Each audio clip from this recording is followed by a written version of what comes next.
Salut à tous, alors c'est Frédéric Delavier. Alors ce soir ou aujourd'hui, je vous fais une petite vidéo. Alors c'est en pleine nuit, puisque c'est une salle qui est ouverte 24 heures sur 24. Il est presque 3 heures du matin.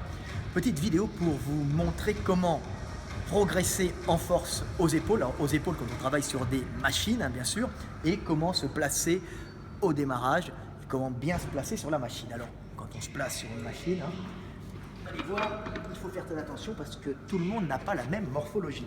Il faut savoir qu'il y a des gens qui ont des omoplates assez mobiles, donc qui pourront descendre facilement les épaules et se placer sur n'importe quelle machine, et d'autres personnes qui ont les omoplates peu mobiles, mais qui peuvent aussi avoir des grands avant-bras, quand on a un grand avant-bras, évidemment, le démarrage est plus haut. Si on veut démarrer en bas, eh ben on ne peut pas, donc c'est mauvais. Donc pour une même descente d'épaule, quelqu'un qui aura un grand avant-bras plus des omoplates fixes se retrouvera avec une main au niveau du nez. Donc il faut savoir que l'important c'est de bosser les épaules, donc de trouver la bonne position. Donc moi, je vous montre un peu, on se place sur la machine. Bien sûr, la machine est mal placée pour moi parce que regardez, je suis dans une position où l'épaule est complètement vers le bas et étirée. Je risque de me blesser et l'articulation est étirée. Donc avec du poids, ça va être un danger. Donc à ce moment-là, on va régler le siège tout simplement.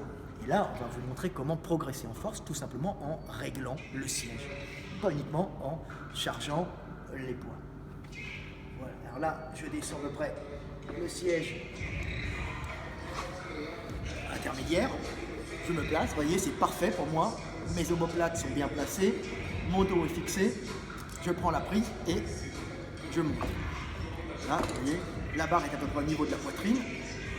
Donc ça, c'est une amplitude complète pour moi. Donc, si je veux progresser en force, qu'est-ce que je fais? J'essaye de monter le plus possible avec cette position. Et quand je vois que ça commence à bloquer, en chargeant, à ce moment-là, je mets plus lourd. Et si je vois que ça bloque, à ce moment-là, je vais descendre un peu le siège de la machine pour faire des amplitudes réduites et travailler plus lourd. Donc, je ne travaillerai pas le démarrage, je travaillerai le mouvement à peu près un quart de la montée. Donc, ce qui est d'un coup moins risqué, puisque je vais moins étirer le muscle, et avec la tension, un muscle moins étiré, même s'il développe une forte charge, risque moins de se déchirer, puisqu'il y a moins d'étirement et moins de déchirure, de risque de déchirure.